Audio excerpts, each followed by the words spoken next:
বাজারে আম নিতে এসেছি, একটা জম্পেস জিনিস বানাবো। এটা কেমন মিষ্টি হবে গো? খুব মিষ্টি। কত দাম? 80 টাকা। ও মা, এত দাম? একটু কম করো না। 50 করে দিচ্ছি, নিয়ে যাও। 2 কিলো 900 হয়েছে। চলুন চলুন, আমের গুলগুলা বানাবো গো, আমের ফুলুরি বানাবো। তালের সময় তালের গুলগুলা করি, তালের ফুলুরি করি, আর আমের সময় আমের বড়া করব।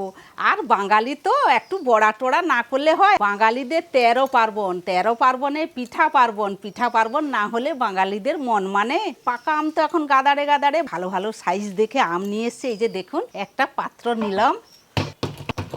এবারে আমের মধ্যে একটু জলগুলো দিয়ে দিই। এগুলা বাজারের আম কেনা তো, একটু ভালো করে ধুতে হবে। এবারে আমগুলো আমি কেটে নেব।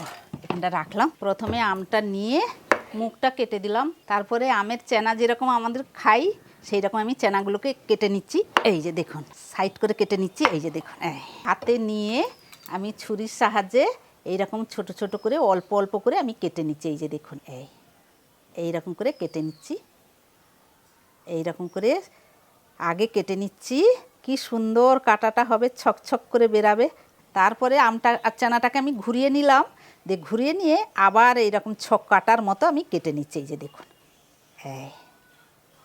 এই যে দেখুন, এইরকম করে বাঁকা বাঁকা করে একটু ছুরির সাহায্যে আমি কেটে নিচ্ছি। এই যে দেখুন, আমের এই আসল মুহূর্তটা দেখুন। এই যে দেখবেন, এই যে দেখুন, দেখছেন কত সুন্দর ছকছক ছকছক লাগছে। যে চামচের সাহায্যে এই যে দেখুন, দেখছেন বরফির মতো ফরফর করে বেরিয়ে যাচ্ছে। এই যে দেখুন, আরও একটাকে আমি সেই রকমই বরফির মতো কেটে নিয়েছি। এই যে দেখুন, এইরকম ঠেলে দিলেই সড়াক করে পড়ে যাবে। এই যে দেখুন, আবারও সেই রকম নিয়ে আবারও টেনে দিলাম। এই যে সড়াক করে পড়ে যাবে। একটা আম নিয়েছি আর একটা আম নেব। এই দুটো আম হলে হয়ে যাবে। আর এই দুটো আমের পাল্পটাকে আমি ভালো করে বের করে নেব। আর আঁটিগুলোও আমি নষ্ট করব না, আঁটিগুলোও আমি পাল্পে সমস্ত বের করে নেব। এই দেখছেন কি সুন্দর লাগছে না, বরফির মতো। ঠিক সাইডে কত আমটা আছে, এরকম চেনা করে এরকম কেটে নিতে হবে, ছেড়ে যায়। দেখছেন আমের যে পাল্পটা বের করেছি, তাই মিক্সিতে আমি ঘুরিয়ে নেব। এবারে আমের পাল্পটাকে আমি দিয়ে দিচ্ছি। বাস, এবারে যাই ব্লেন্ড করে নিয়ে আসি। বাস হয়ে গেছে। এই যে দেখুন কি সুন্দর হয়ে গেছে পাল্পটা। আমি একটা ছোট পাত্র নিয়েছি, এতে আমি 1 বাটি সুজি নিয়ে নেব। এই বাটিতে 1 বাটি সুজি নিয়েছি। এই বড় পাত্রে আবার সুজিটাকে আমি ঢেলে দিচ্ছি। ওই বাটিতে যতটা আমি সুজি নিয়েছিলাম আমি ততটাই দুধ নিয়েছি। সেই সুজির সঙ্গে আমি দুধটাও ঢেলে দিচ্ছি। এবার দুটোকে আমি ভালো করে একটু মিশিয়ে নিচ্ছি, দুধ আর সুজি করে। ভালোভাবে সমান হয়ে গেছে দুধ আর সুজি। ঢাকা দেওয়া থাক এটা। এবারে কি করব, পিঠাতে তো নারকেল লাগে, নারকেলটাকে ছাড়িয়ে পুড়িয়ে নিয়ে আসি। আমের তো পাল্পটা বের করে দিয়ে এসছে, এবারে নারকেল ফাটানোর পালা। এই নারকেল জল ফেলা যাবে না। নারকেলটাও বেশ পুষ্টি। এই যে নারকেলের দুটো মালা দেখছেন, একটাকে আমি হাফ কুড়িয়ে নেব আর একটাকে ছোট ছোট করে কুচি করে নেব। পিঠা টিঠাতে নারকেল না হলে ভালোই লাগে না খেতে। কুড়া দিলেও যেরকম মিষ্টি স্বাদ লাগে, আবার নারকেলের কুচা কুচা ছোট ছোট কুচি কুচি ভাব দিলে সেটা মুখে পড়বে, দাঁতে পড়বে, সেটাও খুব ভালো লাগে। এই নারকেলের হাফ মালাটা কুড়ানো হয়ে গেল। এই নারকেল মালাটাকে আমি পুতরাকে ডাকবো। এই পুতরা না কি সুন্দর গোল করে নারকেলের এটা কেটে দেয়। এই যে দেখুন নারকেলের শাঁসটা কীরকম বের করছে কাতান দিয়ে, দেখুন। কিন্তু আমি এটা পারি না, তার মাও করে, আমার পুতরাও করে। এই কি সুন্দর দেখুন। এই নারকেলটাকে ধুয়ে নিয়ে এসেছি, এখানটা রাখলাম, দিয়ে কুচি করে নেব। একেবারে সরু সরু ছোট ছোট করে কুচি করে নেব। এইগুলা দাঁতে পড়লে তখন খেতে খুব ভালো লাগে। নারকেল কুচিও হয়ে গেছে, এবারে উঠি। 10 মিনিট হয়ে গেছে। এদিকে আমি একটা পাত্রও নিয়ে চলে এসেছি আর সমস্ত গুছিয়েও নিয়ে চলে এসেছি। এবারে মাখানোর পালা। এবারে আমি আমের পাল্পটা প্রথমে দিয়ে দিচ্ছি। এবারে একটু ময়দা নেব, 1 ডাবু আর 1 ডাবু। পরিমাণ মতো চিনি দিয়েছি। আপনারা যদি বেশি চিনি খান তাহলে বেশি, মিষ্টি খান যদি তাহলে বেশি মিষ্টি দেবেন। আর যে দুধে ভেজানো সুজিটাকে আমি ভিজিয়ে রেখেছিলাম, 10 মিনিট হয়ে গেছে, সেটাকেও আমি এখানটা দিয়ে দিচ্ছি। কি সুন্দর পড়ে যাচ্ছে দেখুন। একটু ভালো করে আর একটু আমি পুছিয়ে নিচ্ছি। এবারে নারকেল যে কুড়ে রেখেছিলাম ওটা দিয়ে দিচ্ছি। নারকেল কুচিও দিয়ে দিলাম। একটু কাঁচা মৌরি নিয়েছি, সেটাও আমি দিয়ে দিচ্ছি। আর সামান্য একটু নুন দেব। এবারে সবগুলোকে ভালোভাবে একসঙ্গে হাত দিয়ে মাখাতে থাকবো। এই রকম করে আমরা যখন বর্ষাকালে তালের যখন হয়, তালেরও এরকম যখন আমরা ফুলুরি করি, এই রকম সবগুলোকে নিয়ে একসঙ্গে মাখাই। এখন আমের সময় আম দিয়ে ফুলুরি খেতে ইচ্ছা হলো, সেই জন্য আমের সময়ও এইরকম মাখাচ্ছি। সব কিছু কিন্তু পরিমাণ এক দিবেন। আর যদি পরিমাণ এক না হয়, যদি ধরো আমের দিয়ে করছেন তো আমের পাল্পটা একটু আপনাদের কমে গেছে, হয়তো একটা পাল্প দিয়ে করছেন, তখন কি করবেন, হয়তো শক্ত শক্ত হয়ে গেছে মাখাতে মাখাতে, বাড়িতে একটু দুধ থাকলে দুধ দিয়ে দেবেন, দিলে ঠিক থাকবে। এই যে দেখুন ঘনত্বটা কত সুন্দর হয়েছে, নয় মানে পাতলা নয় শক্ত, এই রকম ধরনের মাখাবেন, ঠিক ঠিক এই ধরনেরই মাখাবেন, দিলে সব কিছু সমানও হবে আর ছাঁকাটাও সুন্দর হবে। এবারে আমি দেখব স্বাদ কীরকম হয়েছে, নুন পরিমাণ মতো, চিনিটা ঠিক আছে কি না। আমরা তবু একটু মিষ্টি কম খাই, তবুও নারকেল টারকেল পড়েছে, একটু দেখে নিই কীরকম স্বাদটা। আর পিঠা মানেই তো একটু মিষ্টি মিষ্টি ভাব থাকে, সেই জন্য একটু আমার মারা দেখতেন। ঠিক আছে, খুব সুন্দর হয়েছে মাখানোটা। এবারে মাখানো শেষ, এবারে হাতটা ধুয়ে আসি, দিলে ভাজবো। একটা কড়াই নিয়ে চলে এসেছি, কড়াইটা বসিয়ে দিলাম। এবারে গুলগুলা ভাজার জন্য আমি ব্যবহার করব Emami healthy and tasty আলট্রালাইট soybean তেল। তেলটা গরম হয়ে গেছে, এবারে এক এক করে আমি গুলগুলোগুলো ছেড়ে দিচ্ছি।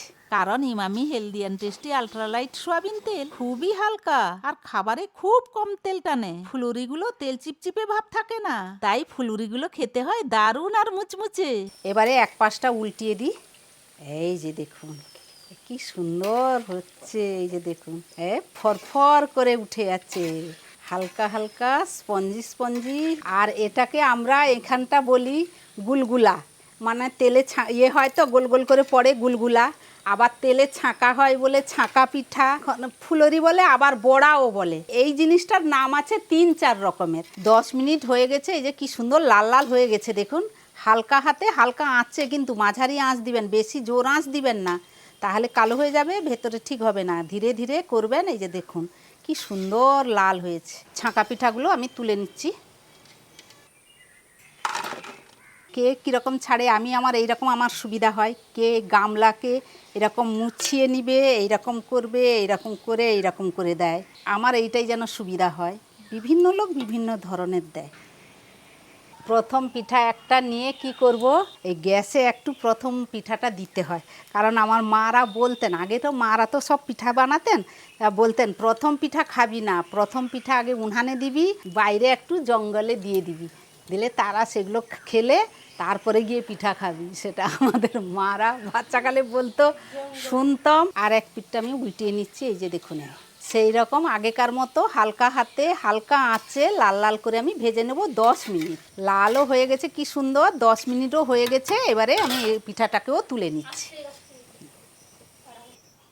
রেখে দেবো। শেষ ভাজাটাও হয়ে গেল, গ্যাসটাও আমি বন্ধ করে দিয়েছি।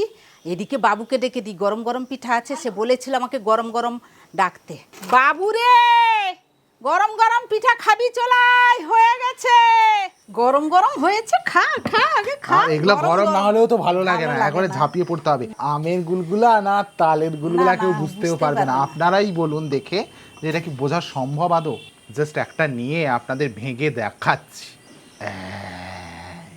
ভেতরটা দেখেছেন কেমন সফট, কড়র মড়র করে খাবো। মা হ্যাঁ, নিয়ে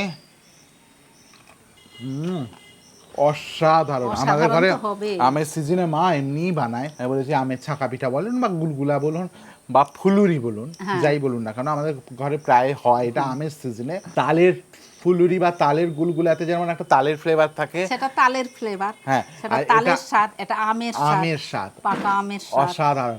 আর আমগুলো যদি মিষ্টি হয় তো কোনো কথাই হবে না। এগুলো একটা খেলে তো মন ভরে না, এগুলো যত খাই তত চাই। হ্যাঁ, জাস্ট মা তুমি করেছো, তুমি একটা চাখো। মন প্রাণ সব জুড়ে আছে। বিকালবেলায় এরকম গরম গরম বিকালবেলায় ভাজুন, কুড়ু সবাই ভালোবাসবে, অবশ্যই বানান। আর জাস্ট দেখুন, এই Emami healthy and tasty আলট্রালাইট soybean তেলে যদি ভাজান, আমি জাস্ট একটা হাতে নিয়ে দেখাচ্ছি যে ধরেছিলাম, কোনো তেল চিপচিপে নেই, কিচ্ছু নেই, খুবই হালকা তেলটা। তাই এই তেলেই ভাজবেন, দেখবেন ভাজাটাও সুন্দর হয়, কুড়ুর মুড়ুর হয়, মুচমুচে হয়। আমও খাবেন, তার সঙ্গে আমের ফুলুরি যদি বাড়িতে বেশি করে আম আনেন এরকম একটু আমের ফুলুরি করে বানিয়ে খাবেন, বাচ্চাদেরও করে দেবেন। আর আমাদের তো বয়স্ক আমার তো মানুষদের- এটা আরো বাসি জিনিসটা, মানে এটা রেখে দেবো, কাল সকালে যদি খাওয়া হয় আরো আমার সেটা ভালো পিঠা লাগে। মানেই বাসি, আমাদের বাড়িতে সবাই পিঠা মানে বাসি খাবে। এখন আমের সিজন আছে, অনেক অনেক বাজারে আম উঠছে, আম কিনে আনুন নিজেদের পছন্দ মতো, আর এই আমের গুলগুলা অবশ্যই বাড়িতে বানান। পিঠা মানেই তো সবাই জানেন, সবাই, সবাই অপেক্ষা করে বসে আছে। যাকে আজকের জন্য এইটুকু, আবার ফিরে আসছি অন্য রেসিপি নিয়ে, ততক্ষণ আপনারা ভালো থাকবেন, সুস্থ থাকবেন। এই আর এই রকম আমের গুলগুলা অবশ্যই বাড়িতে বানান, আর ভালোবেসে সবাই খেয়ে বলুন দারুণ।